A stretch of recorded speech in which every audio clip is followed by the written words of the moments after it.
Welcome to Freedom's Foundation. I am Chad Kent, aka the Constitution Guy. Now, I watched a whole lot of the commentary surrounding the oral arguments at the Supreme Court about Obamacare. And there was one comment that came up over and over again, and it really bothered me.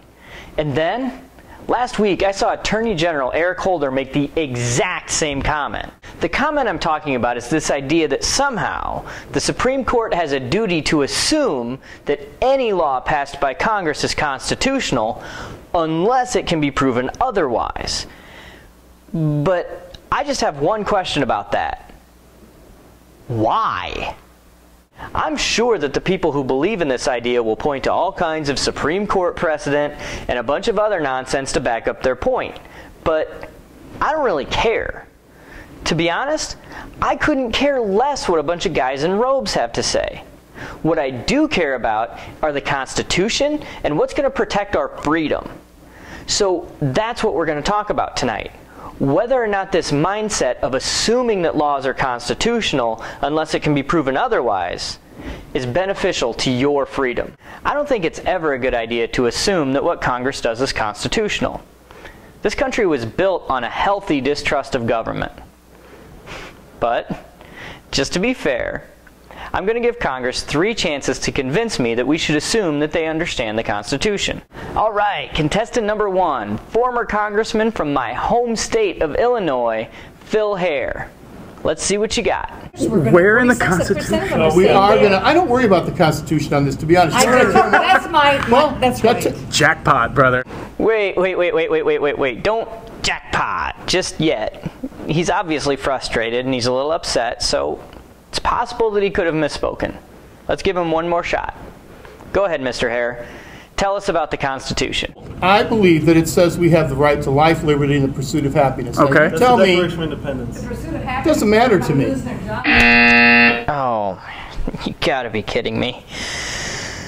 Okay, contestant number 2, John Conyers, representative from Michigan. Impress me. What part of the Constitution do you think gives Congress the authority to mandate individuals to purchase health insurance? Under several clauses. The Good and Welfare Clause and a couple others. The Good and Welfare Clause? Are you serious? And that guy's supposed to be a lawyer. All right, last chance, contestant number 3, Pete Stark, representative from California. You have got to be able to do better than that. Is your answer that they can do anything? The federal government, yes, can do most anything in this country. Hold on a second, what did he say? The federal government, yes, can do most anything in this country. Sorry, I'm just not convinced. I mean, we're supposed to assume that those people know what's constitutional? I gotta tell you, I just don't think that's such a good idea. Look, most members of Congress simply don't understand the constitutional role that they play in our government. So when it comes to something as valuable as our freedom, it doesn't make any sense for us to give them the benefit of the doubt.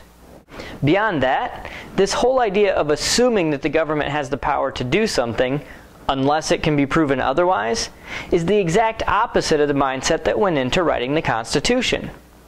You'll notice that most of the Constitution is spent laying out exactly what the government can do. That's because it was written from the point of view that the government doesn't have the power to do anything unless that power is granted to it by the people. Gosh, sure is convenient that all these people in the government are now telling us that we should approach the Constitution in a way that just happens to give them a whole lot more power.